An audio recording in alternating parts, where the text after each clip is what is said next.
안녕하세요. 저는 30대 중반에 홀로 아이를 키우고 있는 평범한 싱글맘이에요. 여러분은 미신을 얼마나 믿어요? 점, 사주팔자, 타로 이런 거 말이에요. 사실 저도 이번 일을 겪기 전까지는 이런 미신들을 가끔씩 보기도 한 사람이에요. 믿는다기보다는 안 좋은 소리를 들으면 평소보다 더 조심하거나 노력해서 화를 피해가야지 하는 생각 때문에 보기도 했지만 솔직히 흥미 위주로 많이들 보잖아요. 그렇게 가볍게 생각했는데 그걸 그렇게 맹신하는 사람들도 있더군요. 제가 이렇게 사연글을 쓰게 된 이유는 바로 그 미신을 맹신하는 사람들에 대해 이야기해주고 싶어서예요. 그 사람들은 전 시댁과 전 남편이고요. 제가 얼마나 어이없는 일을 당했는지 한번 들어봐 주세요. 저는 병원의 임상병리사로 일하는 평범한 사람이에요. 남편은 평범한 회사원으로 저희 병원과 남편 회사가 가까웠기에 인연이 돼서 만나게 됐죠. 남편도 좀 기가 약해 보이는 사람이지만 착했고 시부모 될 사람들도 정상적으로 보였어요. 그게 착각이라는 건 얼마 안가 알게 됐지만요. 제가 처음으로 시부모가 이상하다고 깨달은 건 저희 부부가 결혼 후 살 집을 고를 때였어요. 아들아, 내가 너희가 고른 집 괜찮은지 한번 보러 갔는데 그 집이 참 안 좋다네. 너희들이 같이 있으면 안 좋은 일만 날 곳이란다. 큰 흉사가 생길 곳이라는데 꼭 거기 가야겠냐? 아무리 봐도 난 영 끌리지가 않는데. 저희가 원하는 매물을 보고 와서 시부에게 말했을 때 시부는 하루만 기다려달라고 하더군요. 그리고 하루 뒤 우리에게 들려준 말이 저 말이었어요. 솔직히 저는 당황했고 남편도 저와 다를 바 없었어요. 저 아버님, 그게 무슨 말씀인지, 안 좋은 곳이라는 건 어떤 의미로 안 좋다는 거예요? 입지가 별로라는 말씀이신지 아니면 뭔가 하자가 있는 집이라는 거예요? 아니야, 그런 거 말고 내가 풍수지리로 용한 곳을 알고 있거든. 거기 가서 물어보니까 그 집이 아주 최악의 집이라네. 그쪽 방향으로 가면 너희한테 좋을 게 하나도 없단다. 그러니까 다른 쪽으로 알아봐라. 너희가 잘 돼야 우리 가문이 잘 되는 법인데 정 그곳에 가겠다면 우리는 집값 지원 절대로 못 해주니까 그렇게 알고. 설마 풍수지리 때문에 저희한테 지원을 못 해주겠다고 말씀하시는 거예요? 저는 그 말에 뒤통수 한 대 맞은 기분이었어요. 사실 저희 부부가 20대 후반, 28이라는 이른 나이에 결혼을 했었거든요. 사회 초년생이 된 지 얼마 되지 않아서 당연히 모아둔 돈이 많지 않으니 어쩔 수 없이 시댁과 친정의 도움을 받을 수밖에 없었어요. 그래서 집을 사려고 할 때 친정에서 1억, 시댁에서 5천을 지원해주기로 했거든요. 그리고 나머지는 저희 대출을 끼고 들어갈 계획이었죠. 수도권이 아니라 집값은 그리 비싸지 않았지만 저희가 워낙 돈이 없었으니 어쩔 수 없이 두 가족의 손을 빌린 거예요. 그런데 갑작스레 시부가 저런 말을 하니 배신감이 느껴질 수밖에요. 게다가 직접 가보고 결정한 것도 아니고 점을 보고 와서 저런 말을 하니 너무 어이없잖아요. 제 표정 관리가 안 되고 있을 때 시부가 그러더군요. 그게 얼마나 중요한지 너희가 아직 어려서 모르는 거야.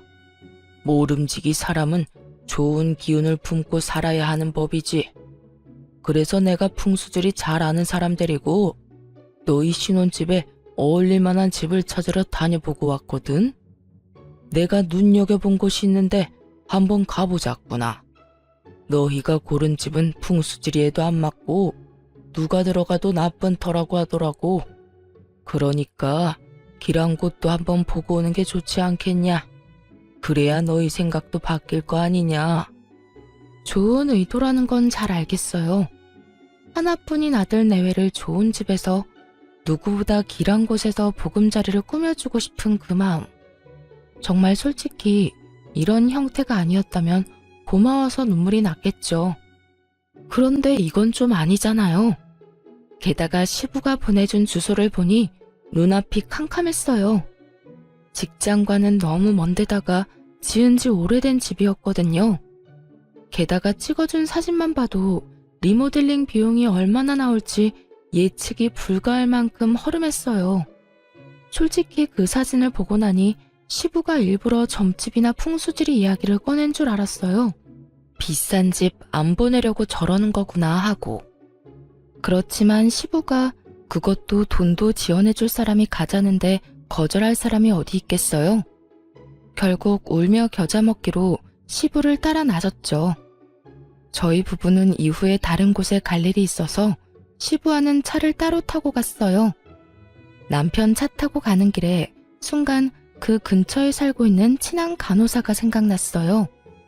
몇 년 전 결혼해서 그 동에 산다고 들었거든요. 그래서 동료에게 전화를 걸었어요. 괜찮은지 정보 좀 알아보려고요. 여보세요? 나야. 나 뭐 궁금한 게 있어서 연락했는데 잠깐 통화 돼? 통화 괜찮아. 무슨 일인데 이렇게 전화로? 내일 병원 가서 물어보면 되지. 지금 당장 알아야 하는 일이라서 그렇지. 다른 게 아니고 지금 신혼집 보러 너희 집 근처로 가거든? 폰에 있는 지도로 찾아보니까 딱 너희 집 바로 근처더라고. 그 주소 보내줄 테니까 거기 집 괜찮은지 알려줄래? 아버님이 좋은 길지라고 지금 보러 가는데 네가 동네 사람이니까 잘 알 거 아니야. 외관 사진도 보내줄게. 나도 동네 일 잘 모르는데 일단 주소로 지도 한번 찾아보고. 야, 여기는 좀 그냥 다른 데 찾아보는 게 어때? 급하게 다그치는 동료의 말에 저는 깜짝 놀라 되물었어요. 왜 그래? 뭐가 안 좋아? 너 여기 절대 가지 마. 여기 몇 달 전에 칼부림 있었던 곳이야. 그래서 경찰들이 노란 줄 쳐놓고 못 들어가게 막고 난리도 아니었거든? 내가 동네 아무리 관심이 없어도 그 정도로 소란스러우면 모르는 게 더 이상하지. 어쨌든 완전 재수 옹붙은 집이니까 절대로 가지 마. 네가 우리 집 근처에 오는 거면 나는 좋은데 이 집은 나라면 절대 안 가. 그 이야기를 듣는데 머리가 새하얘지더군요. 제가 무슨 소리를 들었나 싶을 정도로요. 남편에게 이야기를 하려는데 벌써 도착한 상태였고 친구와 연락을 끊고 일단 시부와 함께 그 문제의 집으로 갔어요.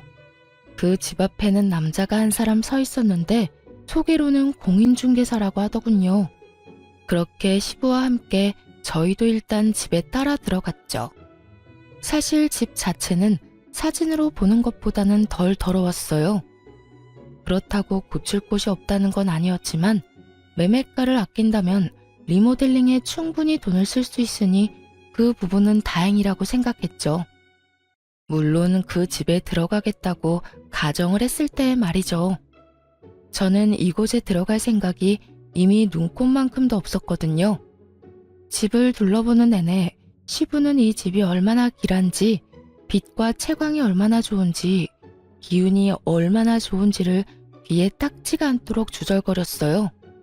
그리고 저는 말 한마디 없이 냉랭한 표정으로 공인중개사의 입만 쳐다보고 있었고요. 해줘야 할 말을 안 하더군요. 그래서 제가 물었어요. 그런데 공인중개사님, 궁금한 게 있는데 왜 이 집이 문제 매물인 건 이야기 안 해주세요? 예? 모른 척 하지 마세요. 제가 이 근처 사는 직장 동료한테 이미 들었는데요. 여기 몇 달 전에 칼부림 났었다면서요?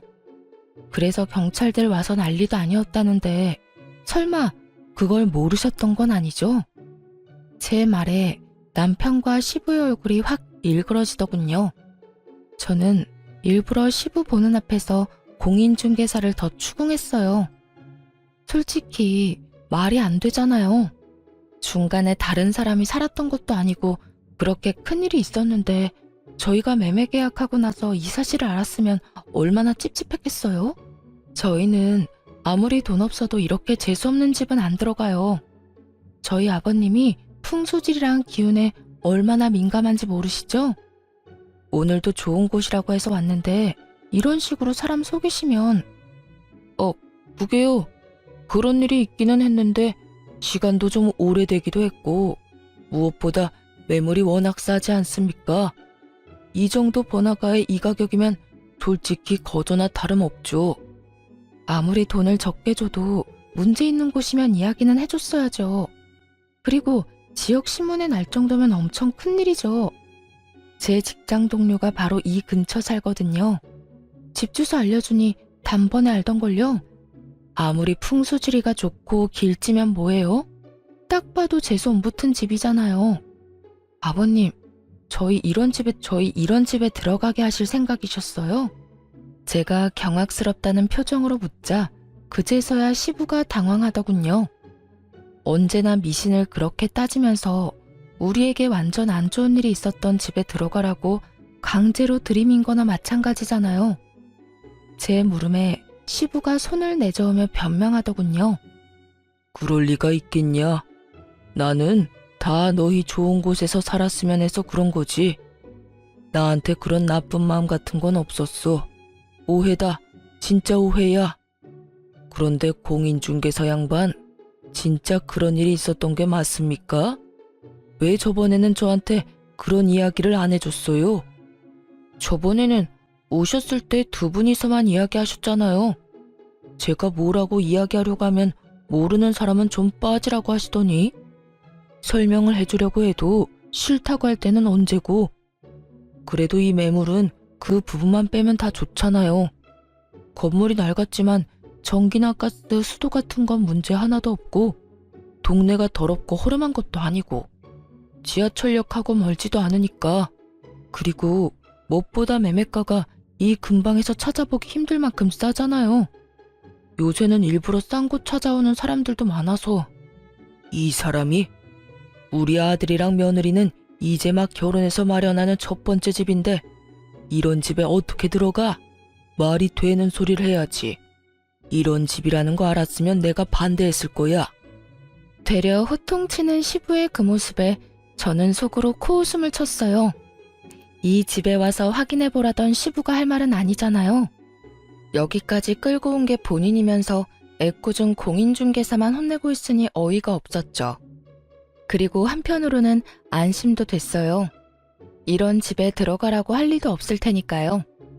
그렇게 미신을 중요시하는 시부가 이런 재수없는 집에 들어가도록 놔둘 리가 없잖아요. 그런데 그 뒤에 시부가 한 행동에 완전 질려버렸어요. 시부가 부랴부랴 어디론가 전화를 걸더라고요. 나요. 이 집에서 칼부림 났었다는데 이게 도대체 어떻게 된 일이야? 자네 말로는 좋은 집이라며. 길지라서 살면 두고두고 좋을 집이라더니 몇 달 전에 이 집에서 사람 죽어서 경찰까지 왔었다는데 잘 봐준 거 맞아? 시부의 그 말에 상대방이 뭐라고 했는지는 모르겠는데 그 뒤에 이어진 시부 말은 저를 더욱 경악스럽게 했어요. 그러면 굿 한 번 하고 들어가면 된다고? 그럼 굿 한 판에 얼마 정도 하는가? 1,000만 원 정도는 받아야 한다고? 너무 비싸기는 한데 그래도 받아야 정상적으로 쓸 수 있다는 말이지? 알겠어. 필요한 준비물 같은 거 있으면 미리 말해주게. 시간도 길한 시간 골라서 알려주고. 이 집을 포기한 건 아닌지 굿을 하겠다는 말을 하더군요. 분명히는 저나 상대방이 굿을 권한 거겠죠. 그 말에 저는 열이 받았어요. 굿이라니. 저는 절대로 굿을 한 집이나 사람 죽어나간 집에서 살고 싶은 마음이 없었어요. 그런데 우리 부부의 생각은 묻지도 않고 자연스레 굿 이야기를 하는 시부에게 소리쳤어요. 아버님, 잠시만 전화 끊어보세요. 중요한 이야기 하는 중인데 내가 이따가 다시 전화할 테니까 조금만 기다려봐. 전화를 끊은 시부에게 제가 말했죠. 아버님, 아무리 그래도 그거 가지고 구술하는 건 좀 아닌 것 같아요. 그냥 차라리 다른 곳을 알아보는 게 어떨까 싶은데요. 좋은 집 찾는데 들인 돈도 있으실 텐데 굳이 나쁜 집에 굿까지 해서 사는 건 아닌 것 같아서요. 제 말에 골똘히 생각하던 시부가 고개를 끄덕이더군요. 하긴 워낙에 비싼 돈이었으니 고개를 끄덕일 수밖에요. 저는 공인중개사를 보며 말했어요. 저희 시아버지께서 기운이 좋은 집을 좋아하세요. 풍수질이나 뭐 이런 것도 좀 보시고요. 근데 공인중개사들이 생각하는 그런 집은 어떤 집일까요? 그거야. 그 집에 살면서 로또에 당첨이 됐거나 원하던 걸 이뤄서 더 큰 집으로 가거나 돈을 많이 모아 더 좋은 곳으로 가는 집이 좋은 집이죠. 그런 집들은 대개가 기운이 좋다고들 하거든요. 그 이야기를 듣자마자 저는 믿져야 본전이라는 생각으로 저희 부부가 처음에 가길 원했던 집의 계약을 맡은 공인중개사에게 스피커폰으로 전화를 걸었어요. 네, 며칠 전에 집 보고 갔던 사람이에요. 그 아파트 말인데요. 혹시 전 주인분이 왜 이사하시려는 건지 알 수 있을까요? 그 집이요? 거기 부부가 원래는 집을 지으려다가 돈이 모자라서 그 집 매매해서 들어갔다고 하더라고요. 그런데 얼마 전에 집값도 많이 올랐고 목표로 하던 금액도 모여서 이참에 그 집 팔고 외곽에 고급 주택 지어서 갈 거라고 하더라고요. 들어간 지 5년 만에 더 큰 집으로 갔으니 집 기운이 좋은가 봐요. 그 사람들 전에 주인도 짧은 기간에 돈 많이 모아서 더 큰 집으로 갔거든요. 완벽해 보이지는 않아도 이력을 따져보면 그 집만큼 괜찮은 집도 없어요. 그러니까 그게 진짜인지 가짜인지는 정말로 아무 필요도 없었어요. 공인중개사가 그렇게 말해주는 바람에 저희 부부 선택이 완벽했다는 게 증명이 됐으니까요. 그리고 그 집이 풍수지리상 길지인지 흉지인지도 전혀 관심 없었어요. 다만 시부가 알려준 집은 누가 봐도 재수없어 보여서 들어가기 싫었던 거고요. 그 사람의 말을 듣는데 시부도 더 이상 아무 말도 못하더군요. 아버님, 그렇다는데 혹시 원래 제가 말씀드렸던 곳으로 계약해도 될까요? 굳이 큰돈 들여서 흉흉한 집을 좋은 집으로 바꾸느니 그냥 다른 사람들에 의해 검증된 집에 가는 게 좋잖아요. 그래도 너희들한테는 그 집이 흉지라는데 너희가 계속 아플 거라고 해서 내가 그랬던 거지. 너희들이 상관없으면 그냥 그 집으로 하거라. 결국 시부의 허락을 받게 된 저희는 원래 봐두었던 집에 신혼집을 꾸리게 됐어요. 그 집에 들어가고서야 그 오싹한 기분이 사라졌어요. 시부가 추천해준 집에 들어가게 될까봐 얼마나 두려웠는지 다들 모르실 거예요. 그 집을 우리 손으로 사지 않았다는 것만으로도 정말 천만다행이라고 생각하고 있어요. 시부의 미신사랑에 대해 뼈저리게 느끼게 된 것이 이 신혼집 구매 때였어요. 그리고 그 뒤에도 시부의 미신에 대한 맹목적인 애정은 전혀 사라지지 않고 더 커져가기만 했죠. 저희가 결혼하고 3년간 애가 전혀 생기지 않더라고요. 따로 피임을 하는 것도 아닌데 애가 생기지 않자 저희도 걱정은 됐지만 아직 나이가 30대 초반이었으니 조금만 더 기다려보자는 생각을 했어요. 그런데 시부가 이번에도 그 일에 간섭을 시작했어요. 며느라가 이번 연도에는 꼭 애를 가져야 한단다. 무조건 올해나 내년 안에 애를 낳아야 해. 내가 용한 점쟁이한테 갔다 왔는데 그래야 크게 될 손자를 얻을 수 있다는구나. 그 말에 저는 또 하는 생각이 들었죠. 여태껏 아무 말 없었던 이유는 우리를 배려해서라기보다는 때가 되지 않았기 때문이고요. 정말 하다 애 낳는 것까지 이렇게 간섭받을 줄은 꿈에도 생각해본 적 없는데 말이죠. 그래도 어차피 한 번은 가봤어야 할 난임센터를 시부의 권유로 가게 됐으니 어찌 보면 잘된 일이기는 했죠. 난임으로 판정받기는 했지만 시술로 한 번의 아이를 가지게 됐거든요. 제가 임신했다고 했을 때 가장 좋아했던 사람이 시부였으니 솔직히 그간의 서운한 마음이 아주 조금 덜어지는 기분이었어요. 그러나 시부가 축하의 말을 건넨 뒤에 한 말은 저를 다시 답답하게 만들기에 충분했어요. 내가 나를 받아왔다. 출생택일이야. 애도 이제는 날짜 시간 맞춰서 낳아야 크게 되는 거야. 정말로 잘된 놈은 태어날 때부터 정해지는 거지. 네 출산 예정일에 맞춰서 받아온 날이다. 자, 받아놔라. 거기에는 누군가 휙휙 갈긴 듯한 날짜와 시간이 적혀 있었어요. 그걸 보면서 저는 정신이 아득해지는 기분이 들었죠. 또 미신. 그래도 이번에도 이해하려고 애는 썼어요. 솔직히 저도 애한테 좋다면 뭐든 하고 싶은 마음이니 날짜를 맞출 수만 있으면 맞춰서 낳고 싶다고 생각은 하니까요. 하지만 출산해보신 분들은 알잖아요. 제왕절개가 아닌 이상 그건 맞추기가 엄청 어렵다는 걸요. 저는 나지막히 한숨을 쉬며 시부에게 말했어요. 아버님, 날짜 받아와 주셔서 감사해요. 최대한 이 날짜에 나아보도록 노력할게요. 39주쯤이라 맞추려면 맞출 수도 있을 것 같긴 하네요. 완전 조산이라거나 만삭을 훌쩍 넘은 날짜가 아닌 게 다행이라면 다행이었죠. 그런데 저의 어정쩡한 대답이 마음에 들지 않았는지 시부가 저를 뚫어지게 쳐다보며 강조하더군요. 아가, 이건 선택사항이 아니다. 무조건 이 날짜, 이 시간 안에 낳아야 해. 그래야 나라에 그게 이바지할 인물이 나온다고 했으니 네 선택에 우리 집안 미래가 달렸다는 거다. 아버님, 근데 애가 알고 나오는 것도 아니고 제왕절개 날짜를 잡아놓는다고 해도 그 날짜까지 진통이 안 오면 제왕절개가 가능하겠지만 날짜 전에 진통이 오면 안 될 수도 있어요. 그리고 아이나 저한테 문제가 생기면 더 빨리 아이를 낳을 수도 있고요. 제가 할 수 있다고 장담을 하기에는 변수도 많고. 그런 건 다 기합이야. 늦게 나오면 날짜 맞춰서 제왕절개하면 되고 일찍 나오면 참으면 되지. 최대한 참아.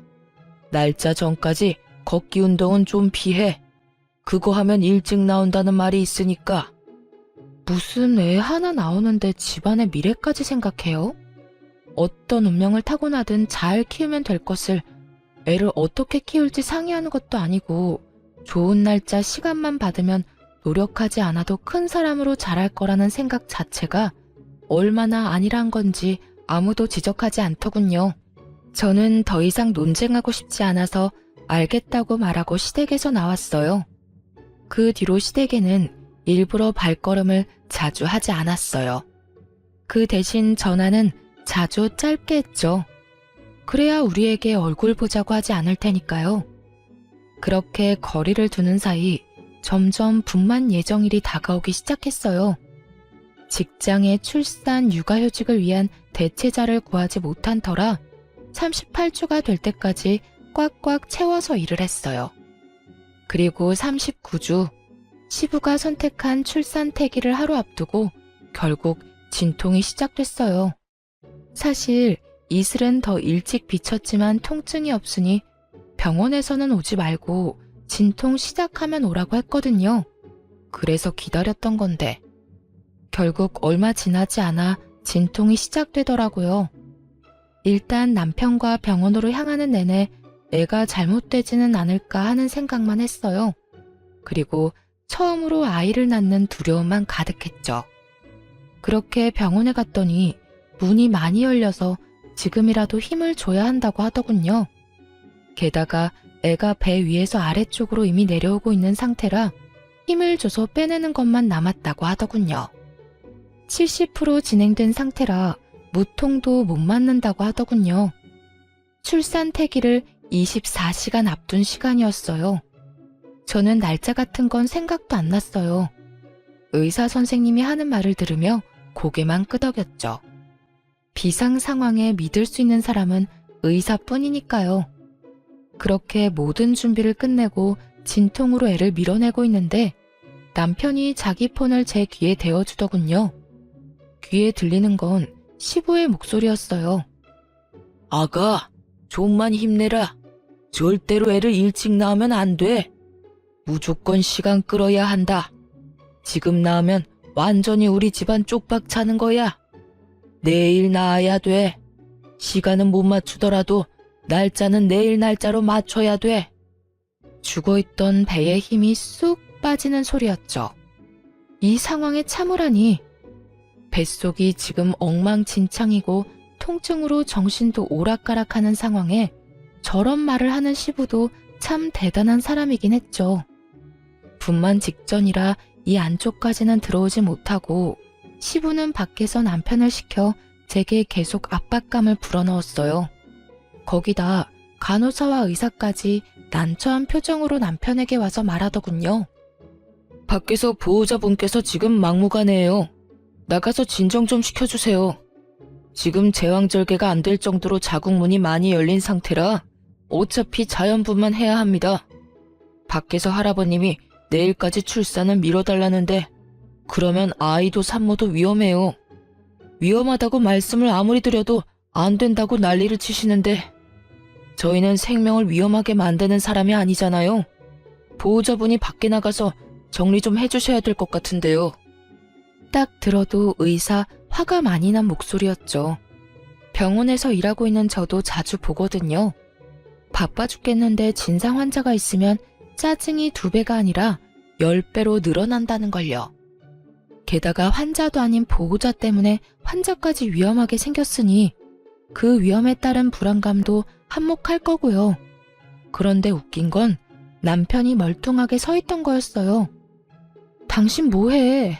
나 지금 당장 애 낳아야 해. 너무 아프다고. 그치만 아버지가 날짜 꼭 지켜야 한다고 하셨는데. 나 죽어나가도 그 말 할 거야? 네 앞에서 애랑 나랑 둘이 나란히 잘못되는 거 봐야 정신 차릴래? 애한테 무슨 일 생기면 당신네 가문의 미래고 뭐고 아무것도 없을 줄 알아? 저는 다 때려치고 빨리 낳고 싶은 마음뿐이었어요. 게다가 제왕절개를 안 해도 될 정도로 자궁문이 많이 열린 상황이었죠. 제 말에도 남편 놈이 우물쭈물하자 저는 열받아서 의사에게 말했어요. 의사 선생님, 주 보호자 필요 없고 환자인 제가 말할게요. 그리고 보호자 서명 뭐 이런 거 필요하시면 남편 말고 밖에 있는 저희 친정어머니한테 사인 받으시고요. 제 목소리가 밖에 다 들렸는지 시부가 밖에서 고함을 지르더군요. 무슨 소리야? 기다려. 내일 낳아야 된다고 내가 말했지? 어이, 의사 선생, 참을 수 있다니까. 조금만 시간 좀 더 끌어. 사돈, 이제 그만 좀 하세요. 동네 창피하게 왜 병원에서 난리예요? 그리고 왜 출산을 맞추려다가 내 딸까지 죽일 일 있어요? 당신네한테는 손주가 소중하겠지만 우리한테는 딸이 더 소중하거든요. 어디서 태어나지도 않은 애 출산을 맞추려고 내 딸 죽이려고 해. 경고하는데 내 딸한테 문제가 생기면 나 당신들 절대로 그냥 안 둬. 친정엄마 말에 시부도 덩달아 흥분했는지 쏘아붙이더군요. 사부인이 말씀이 지나치시네요. 내가 왜 이러는지 몰라서 그래요? 내일 애가 나와야 나라에 이바지할 큰 사람이 된다고. 나와야 사람이 되든 말든 할 거 아니오. 저러다가 둘 다 잘못되기라도 하면 그쪽이 책임지실 거냐고. 여기서 병원 업무 방해하면 의사 선생이 아니라 내가 당신 경찰서에 신고해버릴 거니까 지금 당장 여기서 나가세요. 사람들 보기 창피하지도 않아요? 요즘 세상에 어떻게 며느리 목숨을 가지고 이래라 저래라 하는 거야. 친정엄마의 따끔한 말과 주변 사람들의 더 따가운 눈총에 결국 시부는 쫓겨나듯 병원 밖으로 나갔어요. 친정엄마의 호통 소리를 들으며 저는 다시 마음의 안정을 찾았고 바로 분만을 하러 들어갔어요. 조금만 더 늦었어도 큰일 났을 거라고 의사가 말하는데 정말 속이 부글부글 끓었죠. 아이를 출산하며 감동으로 가득 차야 할 시간에 시부와 남편놈 때문에 그 감동이 엉망이 돼버렸으니 결국 화가 난 저는 출산을 마치고 남편에게 따졌어요. 당신 도대체 무슨 생각으로 아버님 편 든 거야? 설마 당신도 그 출생 날짜에 정신 팔린 거야? 나도 당황했어. 나도 두 사람 사이에서 어쩔 줄 몰랐다고. 누구를 따를지 나도 고민하고 있었거든. 그걸 어떻게 고민해? 당신 진짜 내가 죽어나가도 아버님 편들 생각이었어? 미쳤어? 설마 당신도 그 미신 믿는 거야? 그게 아무리 중요해도 목숨보다 더 중요한 거야? 그러니까 미안하다고 지금 사과하잖아. 늦었어. 이제 와서 무슨 사과야? 나 몸조리 친정에 살 거니까 당분간 만나러 오지 마. 결국 저는 화를 내고 조련 퇴소 후 친정에 몸조리하러 갔어요. 솔직히 남편에게 화가 난 건 둘째치고 시댁 어른들 얼굴 볼 일이 더 짜증나서 일부러 친정에 간 거였거든요. 친정엄마랑 그렇게 큰 소리 내며 싸운 시부가 친정에 올 수 있을 리 없으니까요. 시부가 와 봐야 할 말은 하나밖에 더 있겠어요. 사실 애 낳은 그날 저녁 전화로 생생하게 듣긴 했죠. 넌 어떻게 그걸 못 참고 그렇게 애를 빨리 낳았어? 내가 전화해서 물어보니까 그것도 영 나쁜 건 아니라길래 다행으로 생각은 했다만 그게 될 수 있는 애를 네가 처음부터 잘못한 거야. 아버님, 제가 아무 말씀 안 드리려고 했는데 진짜 해도 너무하시네요. 제가 위험하다는 말 의사 선생님한테 들으셨죠? 그런데도 어떻게 그 상황에서 더 버티라는 말씀을 하셨어요? 제가 진짜로 잘못되기라도 했으면 어쩔 생각이셨어요? 아니 너야말로 너무 네 생각만 하는 거 아니냐? 네가 결혼해서 우리 집에 들어온 게 그냥 너 좋으라고 하는 일인 줄 알아? 자식 손주들이 잘 돼야 집안이 평안한 법이다. 그래서 내가 그렇게 하루 늦게 나으라고 했는데 그걸 못 참아서 이 난리를 피우고. 적반하장인 시부를 보니 정이 다 떨어지더군요. 그래서 시부에게 통보했어요. 그래서 지금 제가 대역 죄인이네요? 그러면 속이라도 편하시게 제가 안 보이는 게 답인 것 같네요. 앞으로는 시댁 일에 절대 참견 안 할 테니 걱정 마세요. 그리고 아버님, 손주 어차피 마음에 안 드시죠? 잘 됐네요. 앞으로 저랑 제 아들은 시댁 일에 더 이상 관여 안 할게요. 무슨 일 있으면 남편 통해서 해결하세요. 그렇게 말하고 전화를 탁 끊어버렸어요. 그리고 남편에게도 똑똑히 전했죠. 앞으로 시댁 일은 너 혼자서 알아서 하라고 말이죠. 며느리며 손자며 마음에 안 든다고 전할 리인데 뭐하러 내가 사서 고생해야 하느냐고요. 남편 놈은 저한테 미안하긴 했었는지 시댁과의 연락을 본인이 하려고 노력은 하더군요. 그런데 시부가 웃긴 게 저도 손주도 탐탁치 않다면서 매번 전화해서 애 보러 오고 싶다고 남편을 들들 볶더군요. 몇 번이나 마주칠 뻔한 걸 제가 다른 약속 만들어서 피해버렸어요. 한 5번째쯤 그렇게 피하니 더 이상 연락 안 하더군요. 제가 왜 그 사람한테 애를 보여줘야 하나요? 아무리 조손관계라도 원하던 시간에 안 태어나서 망했다고 생각하는 사람한테 제 자식 만나게 할 엄마가 어디 있나요? 그렇게 시부와의 만남을 필사적으로 피하며 저는 육아와 일을 병행하게 됐어요. 그리고 육아휴직 종료에 맞춰 아들을 어린이집에 보내게 됐어요. 이제 막 돌을 넘긴 아이를 어린이집에 보낸 부모들은 알 거예요. 어린이집은 애를 봐주는 좋은 곳임과 동시에 들어가면서 병원균에 노출되는 아주 무서운 곳이라는 걸. 저희 애만 그렇지는 않고 모든 애들이 그랬죠. 한 아이가 감기 걸려오면 그 반 애들은 다 줄줄이 걸리고 바이러스성 질병이라도 걸리면 또 다른 친구들도 다 걸리고 저희 아들은 또래보다 좀 더 많이 걸리는 편이었어요. 감기에 바이러스, 물놀이 이후에 요로 감염까지 와서 병원에 입원도 일주일씩 해야 했을 정도로요. 애가 자주 아프니 저도 연차를 계속 써야 했고 무엇보다 아이와 같이 입원을 해야 하니 몸이 축나기도 했어요. 이런데도 남편놈은 괜찮냐는 말 한마디 없고 위로라도 해주면 좋을 것을. 제 맘 알아주는 사람은 친정엄마 뿐이더군요. 그런데 아기가 호흡기 바이러스로 열이 나서 입원했을 때 시부에게서 연락이 왔어요. 남편이 애가 아프다고 말한 모양이었어요.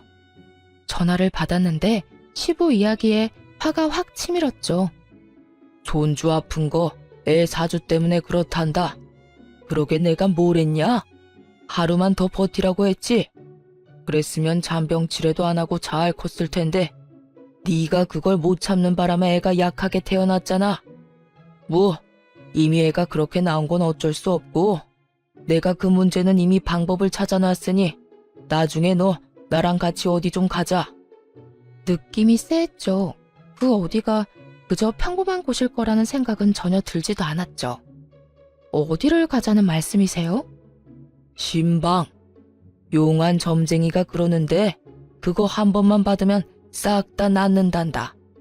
그러니까 애 태어나면 너랑 애 둘 다 준비하고. 자기 할 말만 하고 끊는 시부를 보며 화가 머리 끝까지 났죠. 당장 남편에게 전화해서 퍼부었어요. 아버님 도대체 무슨 생각이셔? 내가 병간호도 이렇게 힘들어 죽겠는데 왜 아버님 그딴 정신 나간 소리를 들어야 해? 세상에 어떤 사람이 두 돌도 안 된 애랑 며느리한테 신방을 가자고 하느냐고. 우리가 악귀야? 우리가 뭐 귀신이라도 붙었대? 지금 우리 애 반에 같은 질병으로 입원한 애가 둘이야. 이 지역에도 유행하는 중이고. 그럼 그 애들도 다 태기를 잘못해서 그런 거냐? 어디서 말도 안 되는 소리를 해. 이런 일은 당신이 중간에서 알아서 끊어줘야지. 나 스트레스 받아서 죽으라고 이러는 거지? 나 말려 죽이려고? 그딴 식으로 말하지 마. 아버지가 나쁜 마음으로 그랬겠어? 아버지도 손주 걱정하시는 거야. 할아버지가 손주 걱정하는 게 도대체 무슨 잘못인 건데? 당신이 이렇게 예민하게 나오니까 나도 아버지도 당신한테 문제가 있다고 생각하는 거지. 그리고 애가 이렇게 자주 아픈데 당신은 뭐라도 해볼 생각은 안 하고. 그래서 내놓은 해결 방법이 점집에 가서 물어보는 거야? 차라리 한의원을 가거나 어린이집을 안 가고 애 봐줄 사람 찾는 게 더 괜찮은 방법 아니야? 하긴 이미 애가 그렇게 타고났다고 생각하는 사람이 그런 걸 해줄 리가 없지. 당신도 반성 좀 해. 애한테 굿하겠다는 말 듣고도 멀쩡한 당신이 더 놀라운 거 알아? 남일이야. 당신의 일이라고. 아버님이 그런다고 당신까지 이러면 내가 어떻게 버텨? 내가 얼마나 스트레스 많이 받는지 당신은 정말 몰라서 그러는 건 아니지? 어쨌든 나 절대로 우리 아들 그런 곳에 못 보내. 그렇게 알고 당장 아버님 멈추도록 만들어. 그것도 못하면 진짜 당신 용서 안 할 거야? 저는 남편에게 쏟아붓고는 아이와 퇴원을 했어요. 그런데 아무리 생각해도 시부가 여기서 포기할 것 같지 않더라고요. 점쟁이가 애를 데려오라고 했다는 거 보면 분명 애도 데려가라고 기를 쓰겠죠. 그 생각하니 온몸이 오싹하더라고요. 분명 집으로 찾아올 것 같아서 애랑 친정으로 갔어요. 설마 여기까지 와서 소란 피우지는 않겠지 싶었는데 웬걸 여기까지 쫓아왔더라고요. 남편이 같이 왔길래 남편이 시부를 말려주려나 싶었는데 두 사람 다 애 내놓으라고 난리더군요. 여보, 나와 이야기 좀 해. 애한테 나쁠 거 하나 없다고. 한 번만 하면 돼. 돈도 아버지가 다 내준다는데 그 정도는 괜찮잖아. 빨리 나와봐. 당신 미쳤어? 이젠 말이 안 통하네. 우리 이혼해. 여기서 이러지 말고 이혼하자고. 내 아들 데리고 그딴 짓거리 하는 거 난 못 봐. 딴 여자랑 결혼해서 낳은 애로 뭔 짓을 하든 난 상관 안 할 테니까 그냥 나랑 이혼이나 해줘, 이 미친놈아. 그때 저희 어머니가 부엌에서 부시럭거리더니 뭔가를 가득 담은 종이박스를 들고 현관 앞으로 가더군요. 중문 앞에 그걸 놔두고는 그 상자 안에 있는 걸 들어 올리더군요. 그리고는 현관문을 열고는 들고 있던 걸 냅다 확 뿌렸어요. 이게 뭐야? 아우짜! 소금? 그래, 소금이다. 나이도 지긋하신 양반이 어디 사돈 집에 와서 행패야? 상갓집 갔다 와서도 안 뿌리는 소금까지 뿌리게 만들 정도로 완전 재앙 같은 인간이 당신이야. 감히 내 딸이랑 내 외손주한테 굿을 해? 이 정신 나간 노친네가? 늙으려면 곱게 늙어. 나이는 뒷구녕으로 처먹었냐? 지금 당장 우리 집 앞에서 안 떠나면 소금보다 경찰에 신고해서 잡아가도록 만들 거요. 어디서 사기꾼 같은 놈한테 속아가지고 여기 와서 지랄 연병을 떨어? 시부와 남편이 뭐라고 말하려고 할 때마다 친정엄마는 상자 안에 가득한 각양각색의 소금을 시부와 남편에게 탈탈 뿌려댔어요. 입으로 들어오는 짠맛에 말도 못하고 침만 퇴퇴 뱉는 두 사람에게 친정엄마가 꽥 하고 소리쳤어요. 내 눈에 흙이 들어와도 절대로 내 새끼한테는 국 같은 거 못해. 만약 그딴 짓 하기만 해봐. 내가 콱 죽어서도 당신 옆에 딱 달라붙어서 재수 더럽게 없도록 만들어줄 테니까 썩 꺼져! 결국 시부와 남편놈은 엄마에게 쫓겨났죠. 그렇잖아도 큰 소리에 옆집에서 경비 아저씨한테 연락을 넣었더라고요. 그 덕분에 무사히 두 사람을 쫓아낼 수 있었죠. 이 일 이후에 저는 남편과 시부에게 완전 실망하고 이혼 절차를 밟았어요. 당연히 이혼 사유가 사유인 만큼 소송은 제게 유리하게 진행됐죠. 위자료의 재산 분할, 아이 친권과 양육권까지 가져왔거든요. 그렇게 남편과의 사이는 법적으로도 사적으로도 완전히 끝났죠. 저는 혼자서 애 키우며 사는 게 두려워 이혼 후 아이가 초등학교 들어가기 전까지 친정에서 친정 부모님과 같이 살았어요. 그런데 이혼하고 몇 달 안 지나서 전 남편이 저를 찾아왔더군요. 정말 만나고 싶지 않았는데 문 앞에서 제발 한 번만 이야기만 들어달라고 해서 전 남편과 이야기를 했어요. 그런데 정말 웃긴 게 뭔지 아세요? 전 남편 놈이 제 눈치를 슬슬 보더니 돈을 좀 빌려달라고 하더군요. 여보, 나 요즘 많이 힘들어. 당신이랑 이혼하면서 낸 위자료도 버거운데 직장도 폐업해서 일자리도 잃었거든. 나 지금 완전 빈털털이야. 지금 전처한테 돈 빌리러 왔어? 당신 도대체 여태껏 뭐하고 살았어? 직장 폐업했으면 다른 직장 빨리 알아봤어야지. 지금 일자리 하나 못 구해서 나한테 돈 빌리러 온 거야? 힘들어서 그렇지 세상에 넘치는 게 일자리야. 돈 벌려면 뭔 짓인들 못해? 아직 덜 힘드네. 덜 힘든 거야. 그런 거 아니야. 나도 노력은 했지. 아버지도 나한테 계속 안 좋은 일이 생기니까 점쟁이들 찾아서 알아봤지. 점쟁이들 말로는 굿 한판하면 직장도 다시 생기고 애도 찾을 수 있고 여자도 생긴다고 해서 내 인생 좀 펴게 하려고 3천만 원짜리 굿까지 했는데도 안 됐어. 너 지금 그게 노력이라는 거야? 굿하는 게 노력? 야, 이 미친놈아. 차라리 배달이나 노가다를 해. 그래야 돈이라도 생기지. 하긴 당신 생각이야 눈에 훤하지. 아무리 봐도 그런 일은 당신급이랑 안 맞는 것 같아? 이 화상아, 돈 버는데 귀천이 어딨어? 죽고 싶지 않으면 무슨 일이든 해서 돈 벌어야지. 그리고 어떤 인간이 돈이 없는데 3천만 원을 들여서 구슬해? 와, 지금 보니까 내가 이혼을 잘했어. 이런 놈을 남편이라고 믿고 있었다가는 무슨 큰 봉변을 당했을지 상상도 안 가. 그 3천만 원만 아꼈어도 지금쯤 이 꼴은 안 났겠지.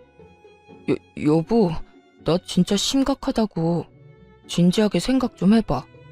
지금 월세 낼 돈도 없어서 허덕이는데 차도 중고로 다 팔아버리고 남은 게 없다고.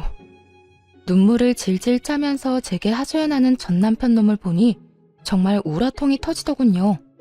왜 여기 와서 나한테 이야기한들 뭐가 나아지냐고요. 여보라고 부르지도 마. 그래서 굿한 결과가 지금 이거야? 이혼한 전처 찾아와서 돈 빌리는 거? 점쟁이가 그건 안 알려줬나 보네. 내가 돈 절대 안 빌려준다는 거. 그거 알았으면 네가 여기까지 왔겠어? 나도 믿기는 싫었어. 하지만 아버지가 계속 해보라면서 난리잖아. 그렇게 구슬 한 번 했는데도 직장은커녕 면접 보는 족족 다 떨어지니까 그 뒤에 그 점쟁이 찾아갔는데 도망가고 아무도 없더라고. 사기당한 거지. 아버지는 그걸 인정 못하셨고 나도 아버지 제정신으로 돌려보려고 애썼는데 안 되더라고. 용한 곳은 다 돌아보느라 집안의 살림살이도 거들났어. 아버지 집까지 팔아서 비싼 부적도 사고 굿까지 몇 번을 했는지 정말 아버지가 집 팔았다는 이야기 듣자마자 아버지가 무슨 짓을 했는지 소름이 돋을 정도로 현실적으로 와닿더라고. 당신이라도 정신을 차리고 있었어야지. 미신 같은 거 믿을 생각하지 말고 노력을 했었어야지. 지금도 당신 꼴 좀 봐. 이게 뭐 하는 거야? 그래서 돈 다 잃고 지금 후회한 사발 들이키면서 전처한테 눈물 콧물 흘리면서 돈 빌려달라는 거 우습지도 않아? 멀쩡한 몸뚱어리 놔두고 쉽게 돈 얻어볼 생각으로 이혼한 전처한테 찾아온 것도 어지간히 뻔뻔하지 않으면 못할 짓이긴 하지. 지금 이럴 시간에 알바라도 해서 돈이나 벌어. 네 자식 키울 양육비는 미루지 마. 제 말에 전 남편은 아무 말도 못하고 입만 앙 다물고 고개만 푹 수그리고 있더군요. 그 꼴 보니 답답해서 소리를 한 번 더 질렀어요. 당장 가서 일하라고. 배달이든 상하차든 공사판을 뛰든 지금 당장 할 수 있는 일을 해서 돈이나 벌어. 그렇게 전 남편은 본전도 못 찾고 돌아가야 했어요. 도대체 저는 왜 찾아온 건지 이해가 안 가더라고요. 저 찾아올 시간에 무슨 일이라도 했으면 이 정도로 허덕이지는 않았겠죠. 나중에야 들은 이야기이긴 한데 시부가 미신을 맹신하며 여기저기 돌아다니면서 쓴 돈만 2억이 넘는다더라고요. 근데 참 웃기죠? 그 돈을 써서 행복과 행운을 찾으려고 할수록 그 사람에게서 행복과 행운은 점점 더 멀어져 간다는 거요. 전 남편도 마찬가지죠. 시부처럼 미신을 믿는 순간부터 순차적으로 가지고 있던 걸 잃게 됐잖아요. 저와의 신뢰, 자식, 직장, 돈까지 몽땅 사라졌죠. 저 아들을 생각했다면 시부에게 동조할 것이 아니라 우리와 함께 했어야죠. 시부 편들다가 결국은 본인 인생 날아가고 시부도 가진 돈 다 털려서 아들에게 의지하며 산다는데 저는 솔직히 지금도 이해 안 가요.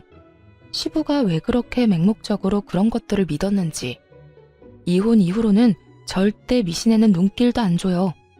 그런 거 없어도 사람의 삶이라는 건 순리대로 흘러가는 법인데 중간에서 억지로 꼬려고 할수록 더 복잡해지는 거라고 저 혼자 이 상황을 겪고 그렇게 생각하기로 했어요. 뭐든 적당히가 제일 좋은 것 같아요. 적당하게 하기만 한다면 마음의 부담도 덜 수 있고 불안감도 다스릴 수 있겠죠. 가만히 보면 시부와 전 남편은 그런 불안에서 벗어날 수 없었기 때문에 미신이라는 도구에 의존하게 된 건지도 모르겠네요. 그러니 마음 다잡고 열심히 살 생각이에요. 그래도 전 남편도 자식 새끼 생각은 하는지 양육비만큼은 꼬박꼬박 잘 보내고 있어요. 들어보니 택배 상하차 일을 하고 있다더군요. 하려면 할 수 있는 일인 것을 왜 그때는 깨닫지 못했는지 참 이해가 안 가긴 합니다만 후회는 언제나 늦은 법이고 떠나간 버스는 다시 돌아올 일 없으니 그것도 전 남편이 만든 결과죠. 여러분, 뭐든 적당히가 중요한 것 아시겠죠? 과하면 언제든 문제가 생기는 거라는 걸 저는 이번 이혼으로 깨달았거든요. 제 어이없는 이혼 사연 잘 읽으셨나요? 읽어주신 분들에게 감사한 말씀 전하며 모두 행복한 하루 되세요.